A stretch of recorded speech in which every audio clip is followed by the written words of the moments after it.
예레미야서 13장 말씀을 보시면 처음에 하나님께서 벳디 비유를 하시는 것을 볼 수가 있어요. 하나님께서 이 예레미야에게 뱃띠를 사서 내 허리에 띠라 말씀하십니다. 그렇게 명령하고 나서 그 다음에 하나님께서 또 명령하시는 건 뭐냐면 유브라데로 가서 그것을 바위 틈에 감추라 말씀하십니다.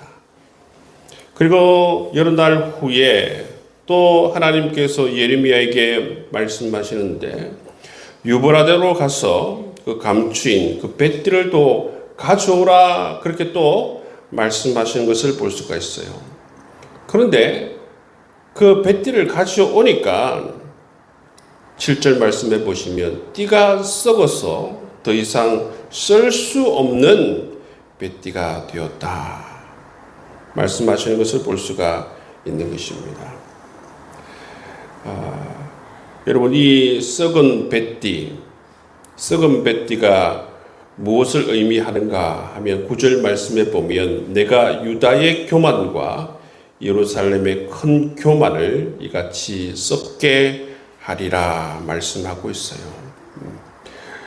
지금 이 유다가 큰 교만 속에 있다는 것이죠. 큰 교만 속에 있는데 하나님께서 이 교만을 썩게 하겠다는 말은 무슨 말입니까? 바로 이 유다를 심판하시겠다 그 말씀이에요. 그 심판을 통하여서 이 교만을 하나님께서 바로잡겠다 말씀하시는 것을 이 뱃띠 비유로 하나님께서 말씀해 주시는 것을 볼 수가 있습니다. 이어서 또 하나님께서 포도주 가죽 부대에 포도주를 채우라 말씀하십니다. 12절 말씀해 보시면 모든 가죽 부대가 포도주로 차리라. 그러니까 그들이 하는 말이 뭡니까? 가죽 부대가 포도주로 찰 줄을 우리가 알지 못하리요. 당연한 말은 아닌가 그렇게 얘기하는 것이죠. 가죽 부대에 포도가죽 부대에 포도주를 차는 것은 당연하다. 근데 하나님께서 이 포도가죽 부대에 포도주를 채우라 이 말씀이 의미하는 것을 그들이 알지 못한다는 것입니다. 이 포도주로 채우라고 했을 때에 하나님의 의도가 뭐냐면 그들을 잔뜩 취하게 한 이후에 서로 충돌하여서 싸우게 만들겠다는 것입니다. 그것은 무엇을 의미하는가 하면 하나님께서 말씀하시기를 14절 말씀해 보시면 그들로 피차 충돌하여 상하게 하되 부자 사이에도 그러하게 할 것이라. 내가 그들을 불쌍히 여기지 아니하며 사랑하지 아니하며 아끼지 아니하고 멸하리라. 이런 마음이 가죽 부대에 포도주로 채우라. 그 말씀이 그런 의미를 가지고 있다는 것을 볼 수가 있어요. 이 포도주를 채우라 했을 때에 이 포도주는 어떻게 보면 하나님의 진노를 상징한다 그렇게 말씀할 수가 있는 것입니다. 왜 그렇습니까? 이렇게 된 이유가 뭡니까? 15절 말씀에 보면 너희는 들을지어다 귀를 기울일지어다 교만하지 말지어다 하나님께서 그렇게 말씀하셨어요.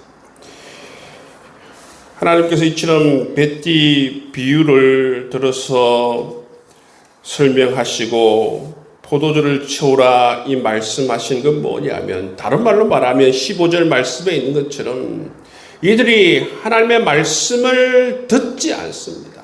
이들이 교만하기 때문에 하나님께서 이렇게 이들을 징계하고 심판하시겠다 말씀하고 있는 것입니다.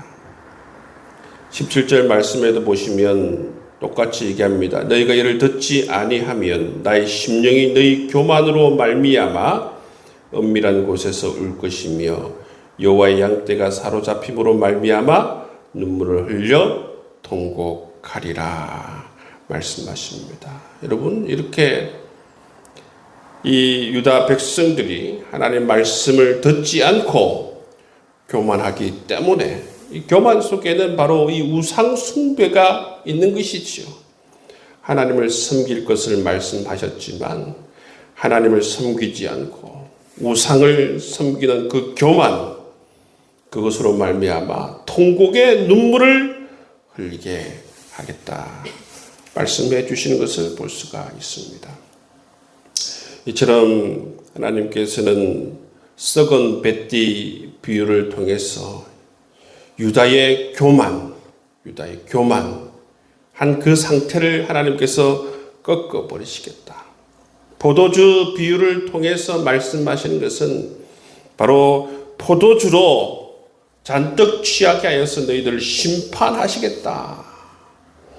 이것은 바로 너희들이 내 말을 청종하지 않고 교만하고 우상을 섬겼기 때문에 너희들이 마침내 통곡의 눈물을 흘게 만들겠다라는 것이 바로 하나님의 말씀이고 경고인 것을 우리가 볼 수가 있는 것이지요.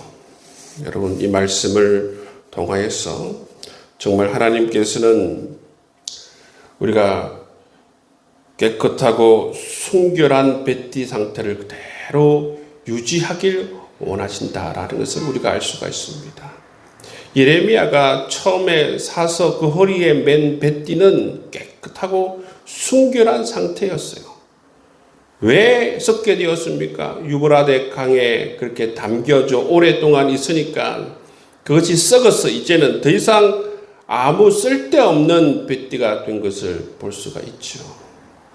하나님께서 우리를 세우셔서 부르신 그 의도대로 우리가 하나님의 온전한 사람으로서 하나님 나라를 위해서, 교회를 위해서 우리가 온전히 사용할 수 있는 뱃띠가 될 수 있도록 여러분 기도할 수 있는 여러분 될 수 있기를 주님의 이름으로 축복합니다.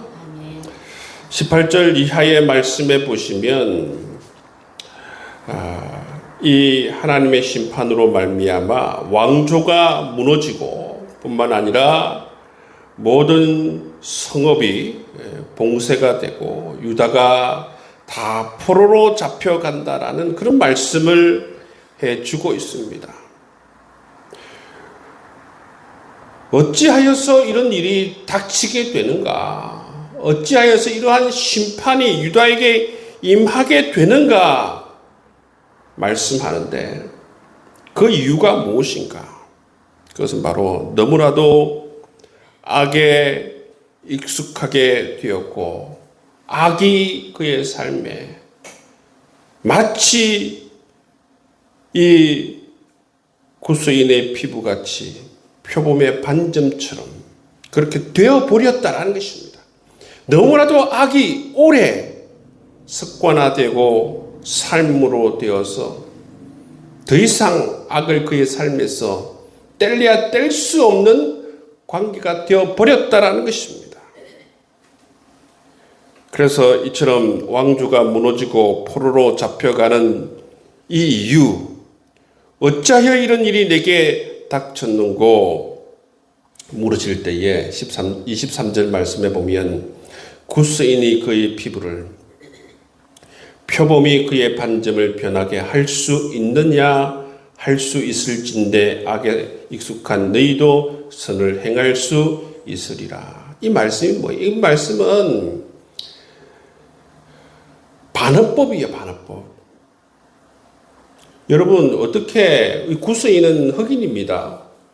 흑인이 어떻게 그의 피부를, 표범이 어떻게 그의 반점을 변하게 할 수 있습니까? 할 수 없다라는 것입니다. 악에 익숙한 너희도 이제는 선을 행할 수 없는 상태가 되어버렸다라는 것입니다. 너무나도 악과 그의 삶이 이제 피부처럼 한 몸처럼 뗄래야 뗄 수 없는 어찌할 수 없는 그런 상황에 놓여져 버렸다라는 것입니다. 그렇기 때문에 이처럼 왕조가 무너지고 포로로 잡혀가고 심판이 임하게 된 것입니다. 악에 익숙한 그들의 삶을 하나님께서 25절에 말씀해 주시는데 그게 뭡니까? 그들이 나를 잊어버리고 거짓을 신뢰한 까닭이라. 여러분, 하나님을 잊어버리는 그 삶, 그리고 거짓을 신뢰하는 삶이 하루 이틀이 아니라 구스인의 피부처럼 표범의 반점처럼 이제 되어버렸다는 것입니다. 아예 이제는 하나님을 생각할 생각조차 없고 하나님의 말씀을 들을 그러한 의도조차 없고 그런 이러한 삶이 되어버린 유다의 모습. 그러니까 유다의 삶에서는 더 이상 이제 소망이 없는 그들의 삶이 되어버렸다는 것입니다. 그렇기 때문에 이렇게 심판을 받고 수치를 당하게 된다 말씀하십니다. 하나님께서 마지막 27절에서 뭐라고 말씀하십니까? 내가 얼마나 오랜 후에야 정결하게 되겠느냐 말씀하십니다. 지금 보면 그럴 가능성이 전혀 없죠. 지금 보면 다시 변화될 수 있을까? 그런 어떤 소망조차도 없습니다. 하나님께서는 이 유다를 향하여서 얼마나 오랜 후에야 정결하게 되겠느냐. 이 말씀이 또 의미하는 건 뭐냐면 하나님께서 이처럼 바벨론의 포로가 되게 하신 이유가 바로 여기에 있다는 것입니다. 바벨론을 통하여서 이들을 심판하고 그 고통을 통하여서 마치 은이 풀무로 금이 풀무로 단련하여서 그 불순물이 제거되고 정결케 되는 것처럼 하나님께서 이들을 통하여서 고난의 단련을 통하여서 정결케 하시겠다라는 하나님의 그런 의도가 이 속에 숨겨져 있습니다. 그래서 여러분 70년 동안 풀무로 단련하지 않습니까? 그 고난 가운데에서 정결케 하는 과정을 겪는 유다의 모습을 볼 수가 있어요. 70년 동안 엄청난 열과 엄청난 압력과 엄청난 고통 속에서 재련되고 단련되어지고 정결케 되는 유다의 모습을 볼 수가 있는 것이죠. 여러분 70년이 왜 걸립니까? 이처럼 악이 너무나도 익숙하고 구스인의 피부처럼 표범의 반점처럼 되어버렸기 때문에 너무나도 오랜 시간이 걸리는 것입니다. 70년이라고 하면 이 당시에는 여러분 세대가 두 번이 변하는 것입니다. 두 번의 세대가 거치는 것이지요. 그런 오랜 시간 동안 하나님께서 정결케 하시는 것을 볼 수가 있어요. 하나님께서 이들을 심판하신 이유에 대해서 25절에서 말씀하셨죠. 그들이 나를 잊어버리고 거짓을 신뢰한 까닭이다. 하나님께서 이것을 우리가 반대로 보면 됩니다. 유다의 모습을 반면 교사 삼으면 된다는 것입니다. 하나님께서 늘 하나님을 기억하는 백성이 되길 원하시고 뿐만 아니라 오직 하나님만 신뢰하는 그런 백성이 되길 원하신다라는 사실을 이 말씀을 통해서 우리가 알 수가 있는 것입니다. 여러분, 우리의 마음을 다른 곳에 두지 않고 우리가 여러 가지 우리의 생각과 욕심을 내려놓고 오직 하나님만 바라보게 된다면 이 말씀 그대로 우리가 정말 하나님을 기쁘시게 해드리고 하나님 마음에 흡족한 우리의 삶을 살아갈 수가 있을 것입니다. 오늘 하루도 살아갈 때에 하나님을 기억하고 오직 하나님만 신뢰하며 살아갈 수 있는 귀한 날 될 수 있기를 주님의 이름으로 축복합니다.